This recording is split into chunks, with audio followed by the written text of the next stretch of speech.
So, Fauxlosophers. Fauxlosophers. Let's talk about free will. That's going to be an easy topic. Yeah, it should be easy. 5 minutes will be done. This will be a short episode. Yeah, should be. So, let's talk about what we're talking about real quick. All right. What's free will? Well, let's start like we do all things. Let's look at some definitions first. From the Oxford, as per usual. It's a noun, specifically a mass noun for those who care. And is defined as the power of acting without the constraint of necessity or fate. The ability to act at one's own discretion. Now, from Wikipedia, as to pull in some more generalistic context, it states that free will is this ability to choose between different possible courses of action unimpeded. Mm-hmm. So that gives a little bit more of a context, I feel. Okay. Yeah, those are pretty good and are actually quite defensible, really. Because basically, the summation I would give of those is basically the ability to do what you want absent an obstacle. Right. If there's nothing stopping you from doing it, then you can. You'll do what you want if you can. Right. But there's this when philosophers tend to talk about free will, everyone seems to get really hung up on what is, typically referred to as metaphysical libertarianism, which is this idea that there's some ethereal property that people possess called free will, which is usually given some sort of, head in the clouds definition, like the capacity to have done otherwise. Whatever that means. Right. Or that essentially you can't know what someone's going to do, and that only that individual can select the outcome. There's no other factor. Not to say that there can't be factors pushing a person, like preference, into direction, but ultimately it's unknowable what's going to happen next. And for me, this is where I think the real problem that free will had is it was kind of accepted for the longest time as an inevitability. It's a given. Yeah. Right. Well, because we have a strong internal feeling of free will. When we make a choice, we don't feel as though we're being acted upon. Right. We are the agents. And no one else could have known what we were going to do. And I think, well, there's two things. I think the first thing that came about chronologically, I can't prove this, but I just feel the notion is there was a line drawn between responsibility and the notion of free will. Particularly when an individual makes a choice, they are solely responsible for that choice. Therefore, it was their choice. They, in a sense, owned that choice as though they owned a physical piece of property. So the resultant effects are reprehensible towards the person who made the choice. And this is a fundamental building block of modern day justice systems as well, is the idea of true fault. For instance, just to give a small example, if you are coerced into committing a crime, you might be acquitted of that crime, and that punishment might be afforded to the individual who coerced you, or at the very least, your motive is questioned, and your motive was coerced, and so you might receive a lesser sentence for having committed a crime. Like, say someone holds a gun to your head and tells you to rob a bank. You are the one who technically took the money from the bank. However, the argument could be made or that, more realistic, someone jumps into your passenger seat, points a gun at you, and says drive. Well, right. Now you're an accomplice in a getaway or something like that. Right, but in our justice system, we don't feel that is fair, because we view it as your choice has been taken from you. And you can make the argument that, well, no, it hasn't. You can say no, but we don't tend to like saying choosing death is a choice. Death isn't a choice. It's something that's to be avoided. So I think that's where the notion that free will was also a given is really hinged on, is the idea of responsibility. And then I think much later on, there was another idea that came about, or school of ideas that came about, that it has the idea of determinism that runs perpendicularly right into the idea of free will. They're not compatible at all. However, one is coming out of the scientific community. Not originally necessarily, but it didn't pick up steam until it was being studied in science. So that's where I feel, historically speaking, free will has kind of come from. One instance especially in which we've hinged a fundamental part of our society on it, and then the other is another competing idea that's run counter into it, and that's where a lot of the debate kind of re-sparked. Because if you go back into history, you won't find a whole lot of arguments about free will, not like you would today in philosophical circles. It was often just taken as a given. So, do you want to jump in and add anything to what I've had to say so far? No, I think you're pretty well on the spot there as far as what it's historically been seen as. It's a powerful feeling that we have, that we possess free will, and so that's why it becomes controversial to question whether we have it. Well, first of all, one is immediately compelled to say, why is this even a question? Of course we have free will. Can't you feel it for yourself?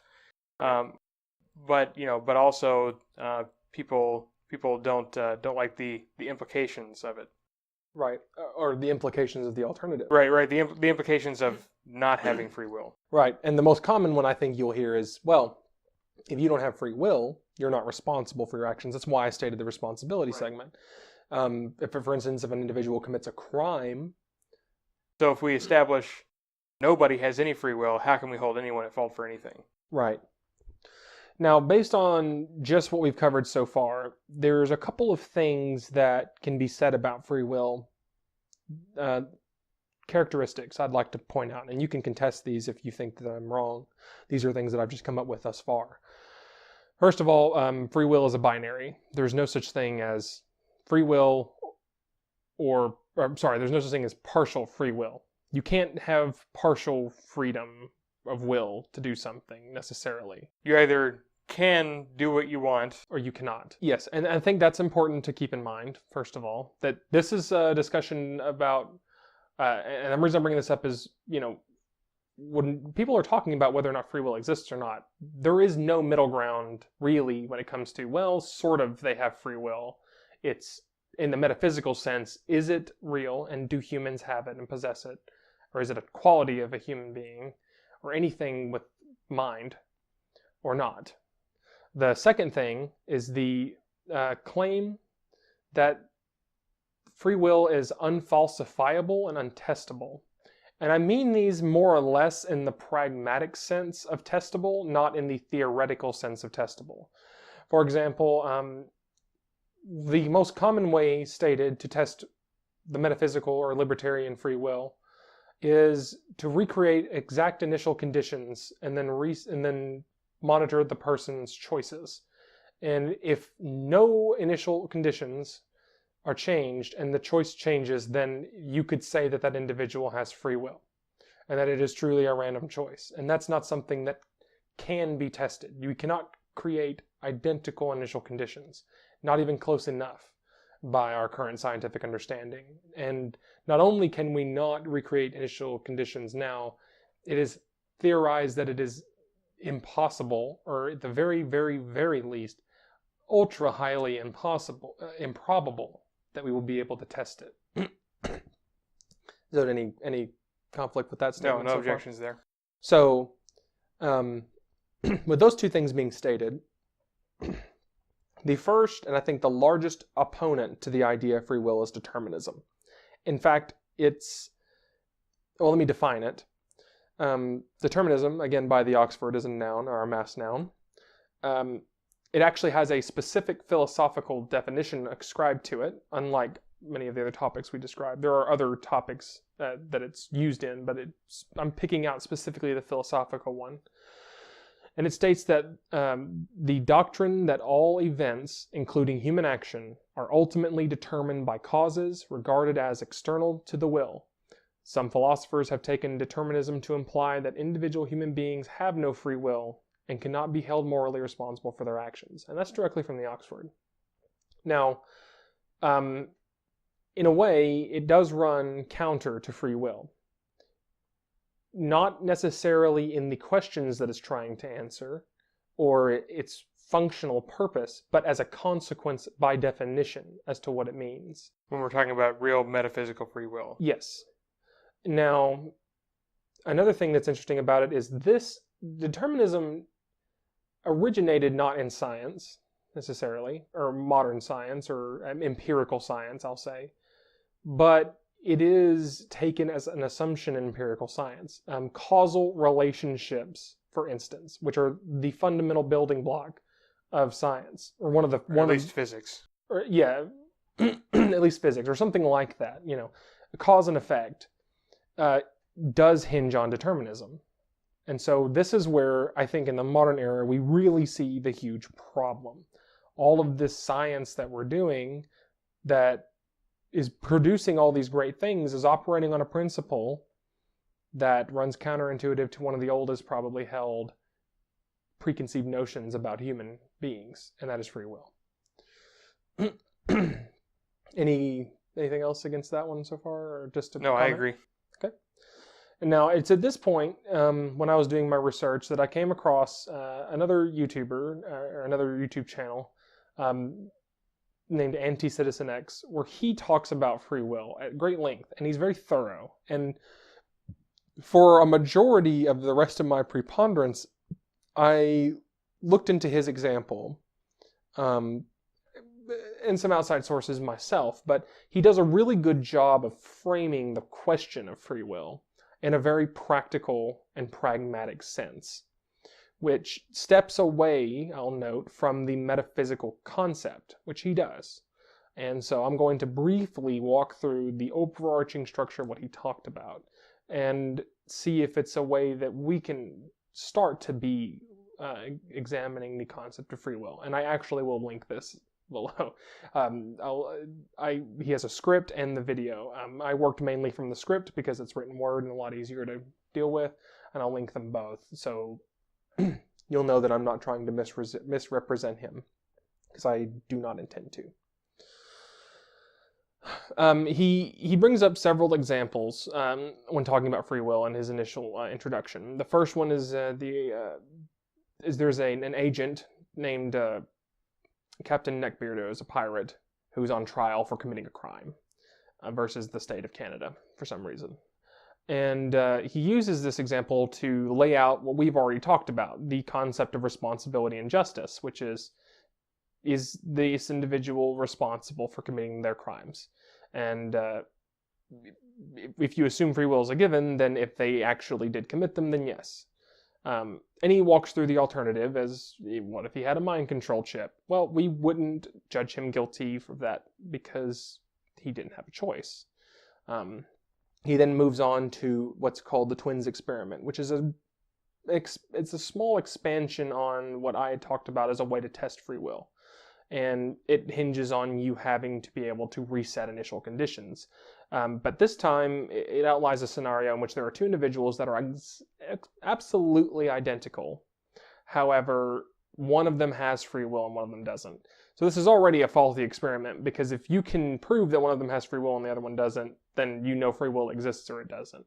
But it's an interesting thought experiment nonetheless. Well, that's not necessarily a problem. Like, okay, because this is a hypothetical scenario, so we're hypothesizing one of them has free will and one doesn't.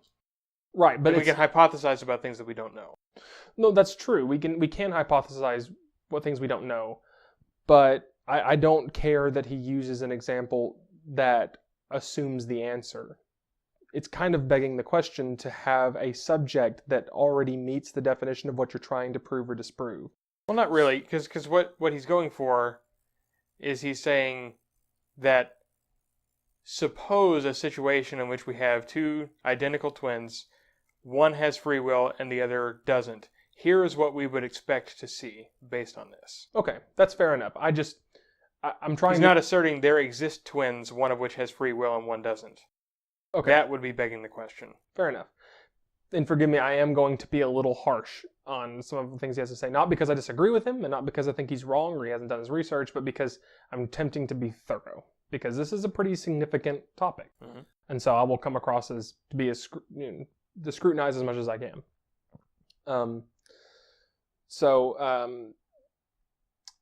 He makes a point towards a concept in epistemic, is it philosophy?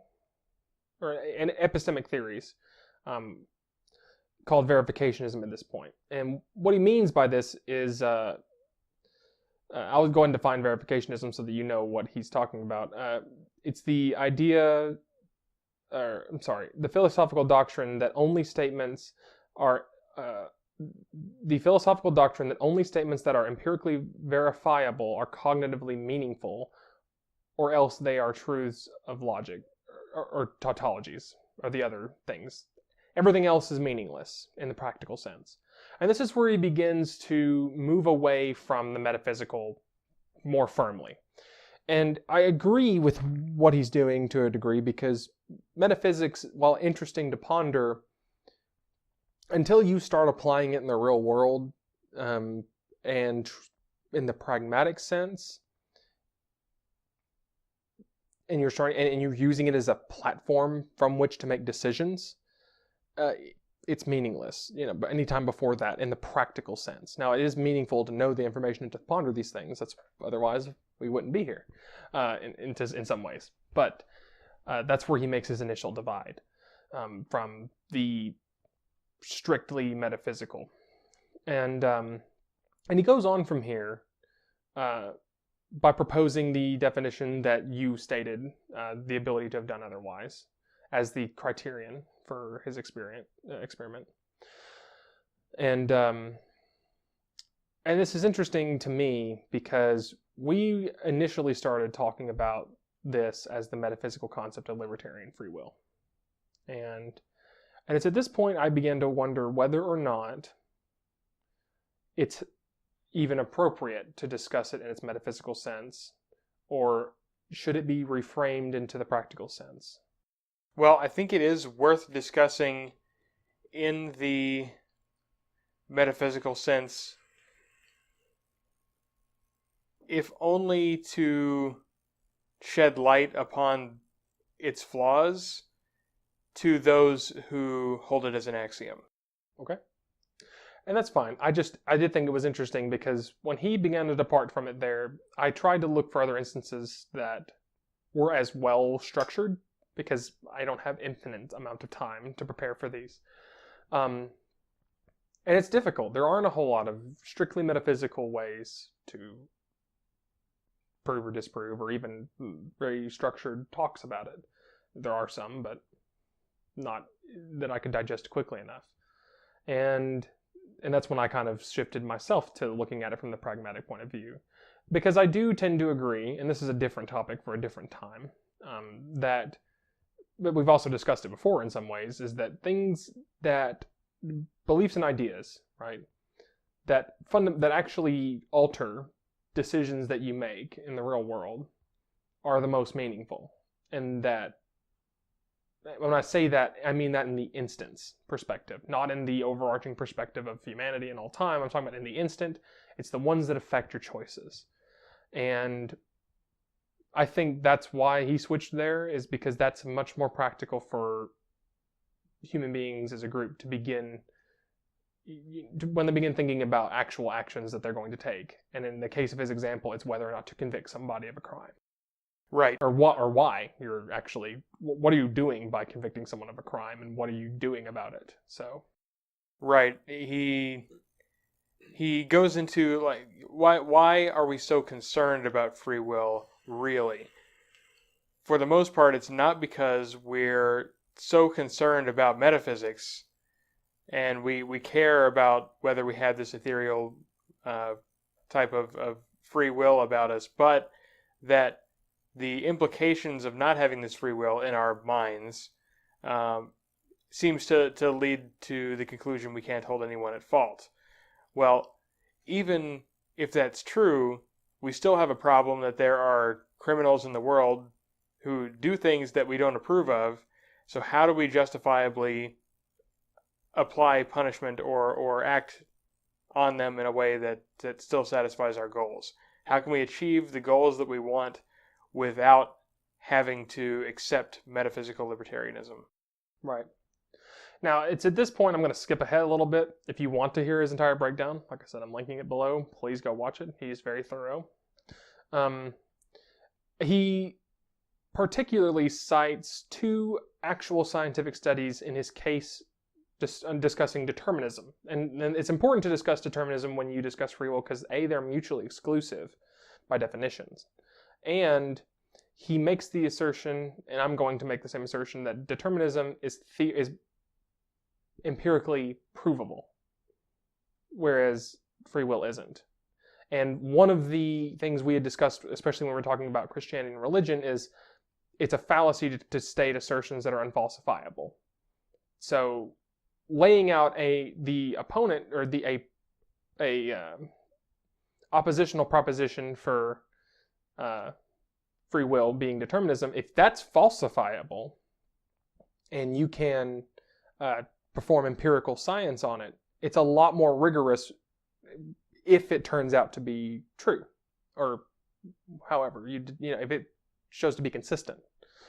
And he points to the Max Planck Study Institute, where they had a 50% accuracy when determining choices upon an agent 10 seconds in advance of the agent's awareness. And that's where they stick a bunch of diodes on your brain, and they can map out how your brain's working, and they can actually watch as these circuits, roughly speaking, in aggregate, trip one another to make a decision before the individual is aware of what the decision they're going to make.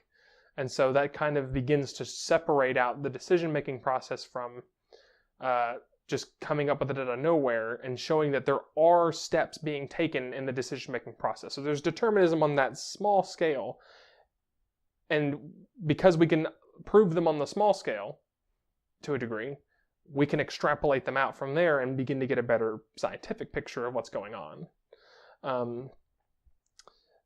There's an interesting side note I put in my notes, actually, about thought policing. and this is, again, going back to the problem with, well, what if free will isn't a thing? And that is, I posed the question as what degree of confidence would be required to convict a criminal in advance of a crime being committed? Because if you have a 50% accuracy at 10 seconds, if you could have a 99% accuracy at 2 seconds, could you convict them of the crime 2 seconds before they committed it? That's a sidebar and a tangent. I didn't know if you wanted to go down that one. I don't think we have time. I don't think we have time either. But it was interesting. Topic for another time, maybe. Yes. And the second was, he talked about the Copenhagen interpretation of quantum mechanics. Now the Copenhagen interpretation is actually under fire these days in the scientific community as having holes in it. And there are propositions being raised in the scientific community against the Copenhagen interpretation. Again, that's the miracle of science, is it's always adapting to it's always adapting to new information it discovers. The thing with the Copenhagen interpretation is that it's the traditional interpretation. It's what most undergrad physics students are going to be taught, and as a result of that, we finally gotten to a point where quantum physics is well known enough that the public at large sort of has an idea of what it even is. Or has at least heard the term quantum mechanics. Well, I think people have heard the term quantum mechanics for a long time, but it's only a little bit more recently where people sort of had an idea of what it was about. Right, and you can probably think guys like Michio Kaku and even Neil deGrasse Tyson, the scientific explainers in the vein of Carl Sagan, for spreading more of the rudimentary information about what it's about, regardless of how much they have to trim to make it understandable. Right. So now that has sort of gotten into the public, well, so has the most popular interpretation of it. And so when most people think about quantum mechanics, they think of the Copenhagen interpretation. And so then the implications they derive from it will be based on that, which is why it's important to talk about that. Right.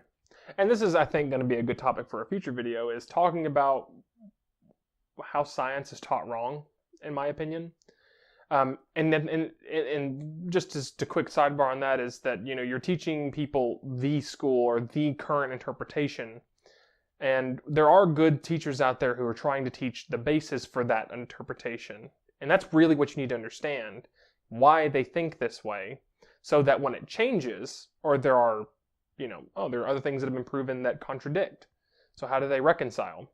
You can shift to the next paradigm, which is more closer to the truth, we would hope, instead of being like, well, this is what I was taught, and what I was taught was right. So that's a sidebar issue for another time. But back to the Copenhagen interpretation, there is a study in the Copenhagen interpretation for free neutron decay. And I mentioned this before a while back. I can't remember the episode. Long story short, you cannot determine how a free neutron will decompose. How they are able to isolate a single neutron and chuck it, which is very hard to do scientifically. Fascinating study, by the way. But it always decays at a different time, and it's random enough that it's outside of any reasonably accepted standards for consistency. And so people were looking to that as an excuse for the possible undeterministic nature of free will, by saying subatomic particles are outside of the realm of determinability, and since our brains are made of subatomic particles in the forms of atoms and molecules, yada, yada, yada, decisions can be made because a neutron just happened to decay in your brain somewhere in the wrong way, or in a certain way that caused you to make a completely different decision that you would have made, right? And it's at this point that he stops, full stop, and just tells you that it's a red herring. Spoiler alert, a bit late for that. But 20 minutes into the video, you'll feel like you have your entire time being wasted. That's how I felt. I even wrote my notes, thanks for wasting my time. And that's where he fully commits and explains that neither outcome, that both determinism or free will, are useful in the pragmatic description of the responsibility of moral agents. Right. So I would like to before we totally jump onto the pragmatic, I suppose, definition of free will, or a pragmatic definition of free will. I want to stick on metaphysical free will for just a moment for those, because while you've said a lot of things that Anti-Citizen X has said about it, right? But there are a couple of I don't think that we've said enough to quite get everyone on board with where we're going with this. Sure, that's fair. So yes, it is a red herring as it relates to making real practical decisions, especially in the case of criminal justice. But one thing that's important that I'd like to do is at least do a little bit better job addressing the concerns that I have with metaphysical free will as a concept for those who take it as an axiom. I think that is a problem in our current culture, that people assume metaphysical free will still as an axiom, and make assertions based on it. And so I think this needs to be it needs to have the rug pulled out from under it. Okay, well, I'm fine with that. We'll shift. That was pretty much all I had to say about my preponderances on the issue. There's a little bit more, but it kind of goes back to the pragmatic. So right. Let's kind of rewind back to just the metaphysical free will we started with. Right. So as we've already said, it's unfalsifiable and messy, really. But so before returning to science, there's a couple, or there's at least one thought experiment that I'd like to do, and I might repeat one of Anti-Citizen X's for those who don't feel like going and watching it. But the first one, which is not in his argument, which is Joe, think of any actor. Okay. Okay, you got it? Yep. Is it Sylvester Stallone? Nope. Why not? I don't know. Because I haven't watched a movie with him in it in a while. Maybe. Or maybe you're just making up excuses. What? So this seems a little bit petty, but what I'm meaning to illustrate with this is that people seem not to think about the fact that our thoughts occur to us out of nowhere, and that you're really you are not the author of your own thoughts. Right. They occur to you, and then you do things based on them. Well, I would say that you're not the initial condition for your own thoughts. You can guide your thoughts, sort of, based on what you choose to ponder, but the selection from which you have to ponder is not your own. And well, that's true too, but I even question whether you can really choose what you'd like to ponder, really. Or does a thought occur to you, I should ponder this? That's interesting. Right. People who meditate have already done this, but if you're not a regular meditator, and I'm not, but find some time to get yourself alone, turn off the lights, close your eyes, be in as quiet a place as you possibly can, and just see what your brain does. It's very interesting, and actually, this is the first steps of meditation, is try your best not to think about anything. Good luck, right? You'll think of anything to not be bored, because it is boring.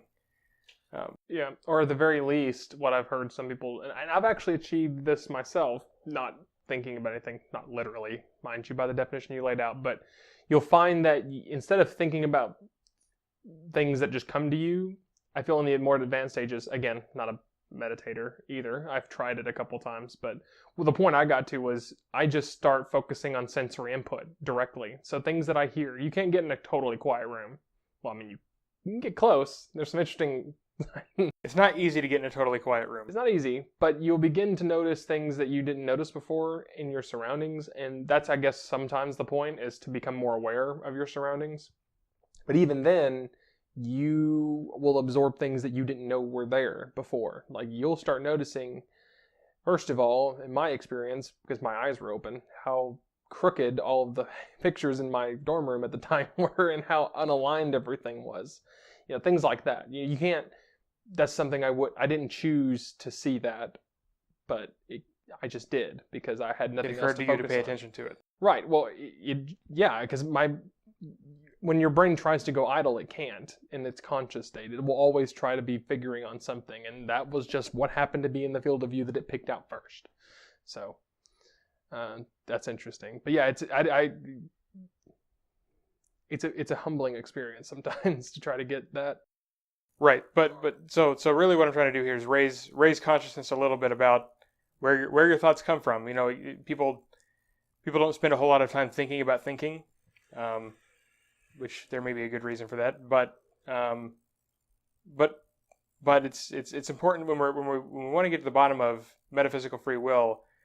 The fact that we are not really the authors of our own thoughts is already pretty damning.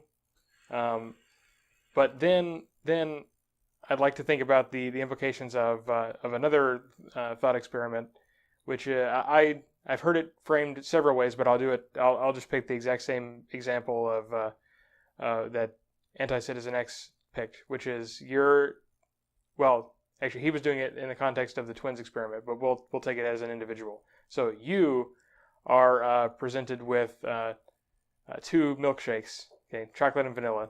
Which one do you pick?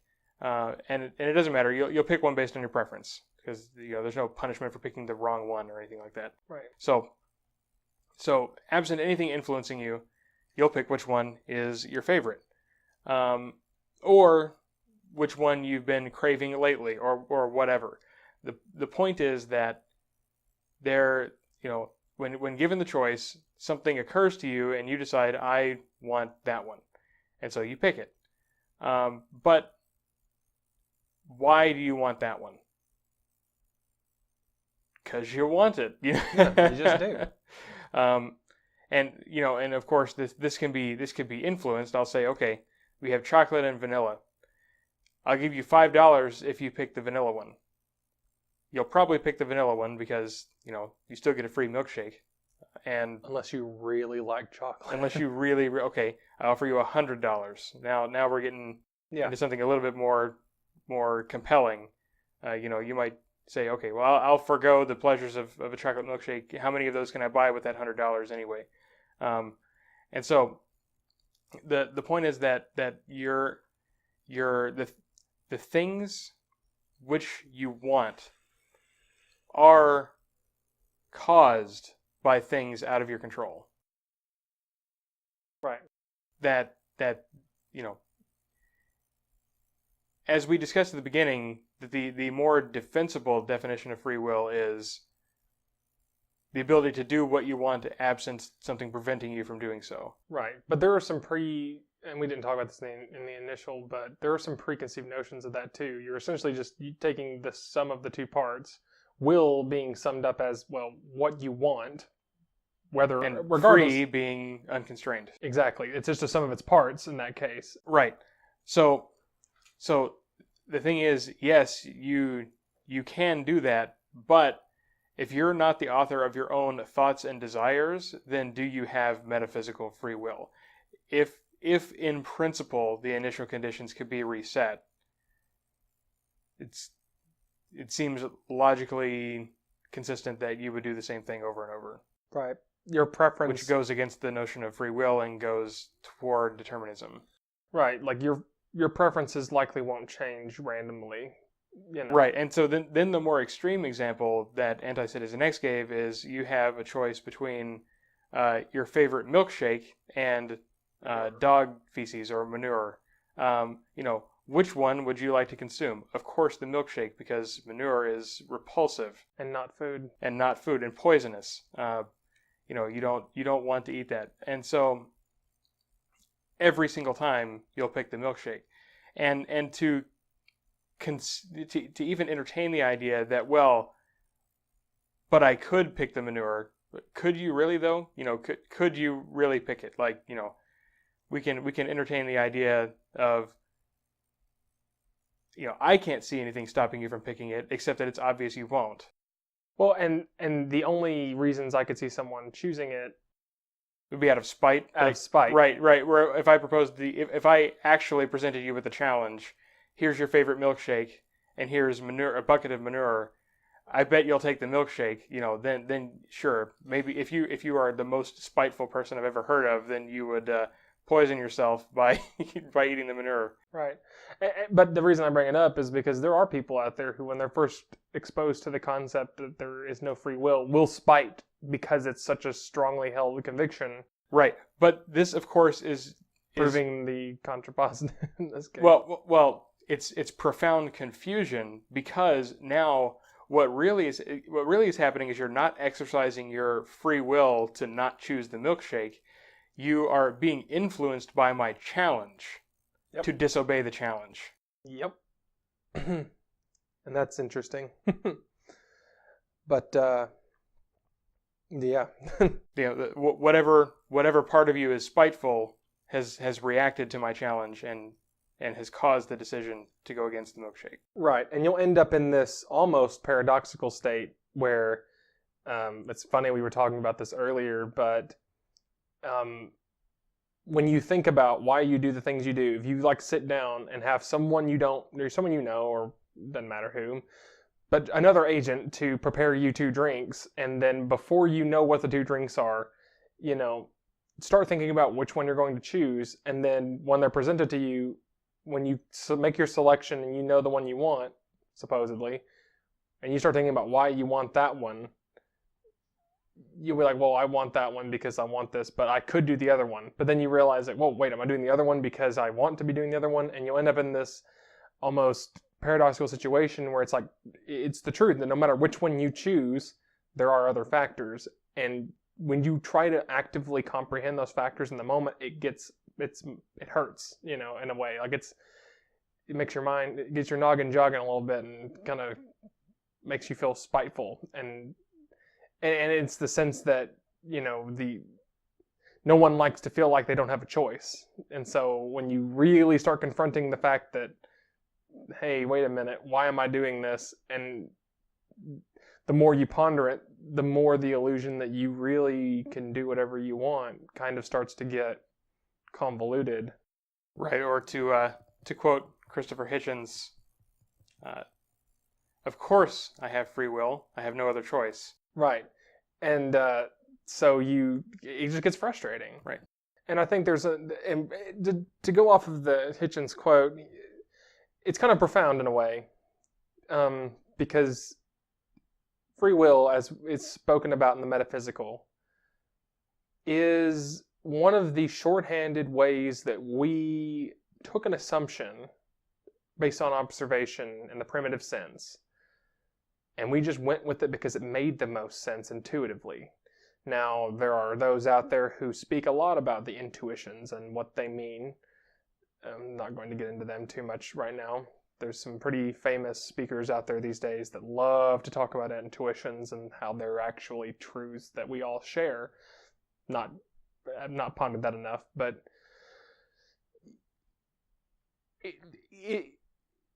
the preconceived notion that you have free will because you don't have a choice to have free will came about, I feel like, because it's too hard, and this is how I'm going to segue back into the pragmatic.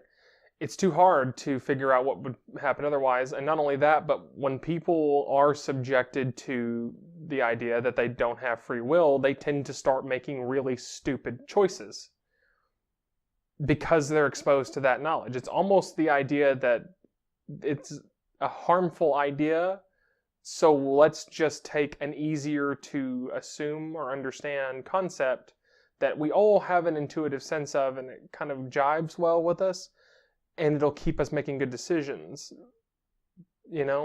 I forget the study, but they've done this. They've told people that, yeah, there's no such thing as free will. You're going to do whatever you're going to do. And once people, separate their responsibility from their actions like that, because responsibility and action, free will, have been so tightly linked, you lose both. You throw the baby out with the bathwater, and people just start doing whatever they want. In the most weirdly true sense of free will, I guess. They do literally whatever they want in the most free sense. And they don't feel bad about it. Like, there's no conscience, oh, well, I didn't do it. It's not my fault. It's the ultimate scapegoat. Which, of course, is yet more confusion about Yep. what this is, because even before you realized that you didn't have this metaphysical free will, you were still already doing whatever you wanted and being acted on by forces. Yep. And that's, I think, where the pragmatic arguments of surrounding free will come from, is you got to solve that problem of, well, you can't just tell people they don't have free will. You've got to come up with a way to deal with it, because if you just tell them they don't, and you can't, on the most metaphysical sense, just judge them for it, and they're not metaphysically responsible for it, what do you do? Like, you lose all the justice system as it currently stands crumbles, and it's, well, right. So before we get there, so it's already been mentioned the case from physics. right, Our consciousness is apparently linked to brain activity. The brain is made up of physical parts which are apparently all predictable, or are unpredictable but are operating randomly, apparently, which randomness is also not free will. I have no idea why people think that quantum physics saves free will. They're like, oh, well, if we can't predict it, that means that we have free will, right? It's like, well, no. did you choose the random thing that happened in your head? No, then it's outside your control still. But also, one thing that hasn't been mentioned so far is split brain cases. Oh boy. Right. And so I won't go too deeply into this, although CGP Grey has an excellent video about split brain cases and the implications thereof. But most people have heard of the lab experiments of split brain patients, in which since the different hemispheres of the brain control different sides of the body, and also control different sensory organs, separate eyes, that they will sometimes disagree with each other and make conflicting decisions about things. Right, and to give a little bit more context, this doesn't normally happen actually this doesn't happen in people with healthy, complete brains. Complete brains. And when we say that, we mean there's this... We mean physically ordinary brains, Right. as opposed to brains that have had the corpus callosum severed with a knife. Right, and the corpus callosum is this neural mesh that sits between the hemispheres of your brain like a bus and allows them to talk to each other. Right, this is not some sort of level. split brain syndrome is not like some mental disorder that you can develop. Right, it's It's a caused physical disconnect. by cutting that. And the reason we even know about this is because that used to be a good cure for, well, they thought was a great cure for seizures. Epilepsy. Epileptic seizures. Epileptic seizures, yeah. You just cut that down the middle, and there's no quickly observable effects that you're any different because you can still see, talk, you have all your memories, you just stop having epileptic seizures. And it wasn't until they started studying these people a little more closely that they realized, oh, there's some weird consequences. There's something else going on here. Now, CGP Gray's video is more about the split consciousness that apparently seems to arise from this. Right. But also you have to think here. Okay, did we like create another will here or something like that? You know, or did we just we had two physical things that had established communications and could coordinate what they're going to do, what decisions they're going to make, and we severed them. And now they're doing the best with what they have, and so then sometimes they can make conflicting decisions. Right, and I don't think it's too difficult to assert that perhaps when the corpus callosum was intact, there's hierarchical cascading functions that removed even the possibility of conflicts, because whenever two segments of neurons would get lit up, one would take priority over the other because they were able to actually fully link together, and there's only one outcome ever. It's not until they're split that there are two outcomes that are reached because there are two endpoints now. And they never get to fight except outside the brain. Yep. Only outside of the brain do they fight now. Yes, which is weird. And the example of this is when the person's picking out a shirt to wear. Well, with the other half of your brain that controls the other arm says, well, the other hemisphere says, well, no, I want the other one. It'll actually slap that other shirt away using the hand it controls and grab the other shirt. And then, just to further down the sidebar, only one of these brains can actually talk too, so that makes it even more weird and confusing. That's why it wasn't obvious at first, because you don't have two people consciousnesses. Right, because the problem would be painfully obvious if both hemispheres could talk and they attempted to talk simultaneously. Yeah, it would jumble up their words. Now, that's an interesting thought experiment. Would it be more efficient to communicate using doublespeak? Anyway, but yeah, super weird, super interesting, but sorry, let's end the tangent there. But all I was trying to establish is that this firmly secures the hypothesis that consciousness and our decisions that we make are directly linked to the brain. Yes. That a decisions happening always have a physical manifestation, and indeed, based on the cases of split brain patients, it seems more accurate to say that the physical phenomena determine the decisions. Right. And it's interesting to see how different decisions going to end up being reached by their different circumstance. And also, further, my last thing that I'd like to say about metaphysical free will is that we casually acknowledge that metaphysical free will doesn't exist in our everyday lives. Right. So things like it's already been mentioned, a mind control chip, although this isn't something we encounter in our everyday lives, but, we would say it's the controller's fault if they did something. But something very casual might be, oh, well, that's the alcohol talking. Mm-hmm. Right, where, you've consumed a substance which alters the state of your brain. And so now there are reasons which we'll get into as to why we should still hold people who do things while drunk at fault. We should hold them accountable for their actions. But, there is truth to saying it's the alcohol talking. Yeah. That or whatever narcotic. Without that substance present in the brain, they wouldn't have done that. That having that there did cause a different decision to be made. Yep. And we even use technical terms. Well, I say technical terms, legal terms like under the influence, mm-hmm. To describe drugs and alcohol this way, or brain tumors, mental illness. We won't blame people who are suffering from these afflictions for their actions necessarily, or at least we won't It's not the same. It's not the same because we realize there's something wrong with them and they're behaving differently. But we have to realize that it's the same thing happening in a healthy brain. It's the exact same thing. It's just that the only reason that we think about the other cases is because they are special cases. They are abnormal. Exactly. It all has to do with what's normal. Yeah. And I think that's actually a pretty good way to segue back into our pragmatic view of free will, which, weirdly enough, our definitions acknowledge, I think, a lot better. And I'm going to go ahead to finish up my preponderances by talking about why metaphysical free will isn't important pragmatically, besides the obvious of, well, metaphysics and pragmatism are polar opposite schools of thought. There's no such thing as an objectively correct definition for these. It's on a spectrum. There's good and bad definitions. A good definition is clear, consistent, concise, generally captures the intuitive understanding we typically associate with such terms, and a bad definition, it's unclear, unverifiable, convoluted, or logically absurd in its implication. And it's interesting because those two things, when you frame them in perspectives of the metaphysical and the pragmatic, will suit either definition of free will. It's not until in the classical way of thinking about it, it's not until you pick one or the other that the definition for each becomes faulty.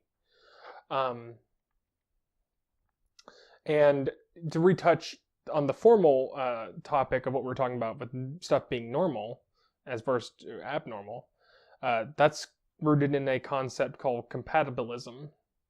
And that's the idea that whatever we being the population in question at this time, decide free will happens to be, it is still logically compatible with the deterministic or random universe, regardless. And that's deterministic or random is important, because that essentially says it doesn't matter if determinism is true, if that's what's real, or if it is random that is real.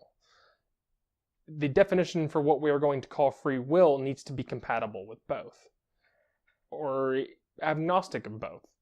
Doesn't matter. As long as it seems to be as coherent and consistent as possible with reality, that's all that matters. And so the goal of whatever definition that is proposed for free will, it should be confined within that boundary of compatibilism. And so when we're stepping into the pragmatic, Anti-Citizen X offers the concept of not looking to the past, which is why his working definition in his example was framed as the ability to have done otherwise, which is past tense, but instead looking into the future, which is fits the goal of the original framing of his case in justice, is what's done is done, it cannot be changed. Instead, we need to take actions to deter it from occurring again if it was bad. And what may be done by combination of punishment or encouragement to attempt a carrot or stick method to the agent towards a preferred outcome. And this opens up a different question as to, well, what is the better outcome? And there are whole different schools of thought on what's better. You can go really utilitarian and start trying to break out the empirical study on it, or you can go with the first principles interpretations of what's good and bad and right and wrong and moral, and whatever but even then, this is a good definition for compatibilism's sake, because it doesn't matter which method you use. Once you've agreed to what's good or bad, you apply the same method to try to encourage things that are good and deter things that are bad. The point is, rather than questioning whether somebody has free will, we just identify a goal that we would like to achieve and then see the best way to achieve it. Right. And that leads me into my post-ponderances on it and asking my question, what can we make of all this and where do we go? And I look back to the original definitions to see if they're still relevant, and I think they really are. They're pretty compatible definitions for the pragmatic case. And they frame the overarching goal of what's trying to be expressed by the concept of free will, which is really the implication of the concept of free will, and that's responsibility and agency. And that's where I'm tying back into what you said. We, as a society, still levy responsibility equally to a person who is drunk driving, whether they were drunk or sober. The punishment's the same. Actually, it's worse if you were drunk, which seems counterintuitive to the fact that you were more outside of your own control, regardless. I think, well, the thing for that is that now we're trying to deter two behaviors at once. Yes. Both driving recklessly, but also driving under the influence of alcohol. Right. And so you're still responsible. And that's really, I think, the pragmatic angle we're looking towards. Is responsibility. And that is, I think, the actual fundamental principle on which human society has to function is responsibility, or one of them. There are two categories of things that can be attributed to human beings and those that cannot. And those that can be have to have, at the very least, one individual to whom it is responsible. And don't get me wrong, there are things, that entire groups, entire nations, and all the way up into the entire population of humanity is included as being partially responsible, or it's so immeasurable that you can assume it all. And then there are things like murder, where it's one person who stabs another person. That one person is entirely responsible, regardless of whether or not they were guided by free will or determinism. They still did it. And when you start looking at these things and we start trying to figure out responsibility, the question only really ever arises when it's two people or two agents that intersect, is when we really start asking that question. I feel like. Well, not necessarily. For instance, in the case of a brain tumor causing bad behavior. Well, no, I know that, but the question of whether or not that person's responsible is only asked yes. when that person does something that interacts with another agent. That's what I'm trying to say. When a person acts upon another person. Right. Okay. And sorry, I thought you were meaning to go into like coercive relationships and things like that. No. Okay. I'm talking about whenever two people intersect in reality, and whether that's through any action that you take that ripples out forwards from there and then interacts with another person, or something you directly do, the question of who is responsible is not asked until another person is afflicted, or whether it be positive or negative, And to this age, I kind of came up with a shorter active definition for free will, and just for my own ponderances, and that was and describing whether or not someone has free will. It's to act without direct physical or psychological impediment by other agents. And agents here meaning other beings that we deem to have mind. The theory, the concept of mind applied to them, which means human beings really right now, but I say that to be more inclusive to what if we run into other sentient life. Different talk, different time. And so I think there's an interesting relationship there that could be explored more when we start talking about responsibility. But I'm not sure if that falls outside the scope of what we're talking about with free will. I think that might be a segue into a whole different topic, or a non sequitur. But when it comes to pragmatic free will, we end up with the idea of, we end up back in the system of justice, because it is one of the more fundamental systems that is in every society that is hinged on free will. We could hinge it on responsibility instead, I feel like. And then at that point, it becomes determining who is responsible. And then when it comes to deciding the outcome, as you said before, it is levying some course of action that is meant to deter the same behavior from recurring, and encourage what would fall within the realm of more normal, acceptable behavior.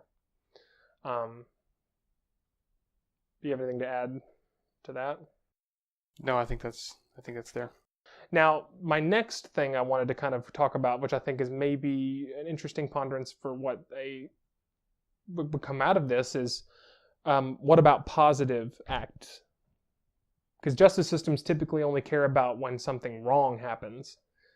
If someone does something that is good, why wouldn't we want to apply the carrot in that case? Or is that something we should do? And I'm not saying we should go into this. I just think it's an interesting consequence by accepting this new system if we were to. And then looking at the case of extrapersonal... oh, sorry. I actually do have it here. And I want to bring up the case of moral ambiguity as well, which is part of that. The definition I proposed, and I think the definitions that were initially given, are morally ambiguous. They don't care whether or not the activity could be classified as being moral or not, or if you believe that every action that is taken can somewhere be plotted on a continuum of morality. And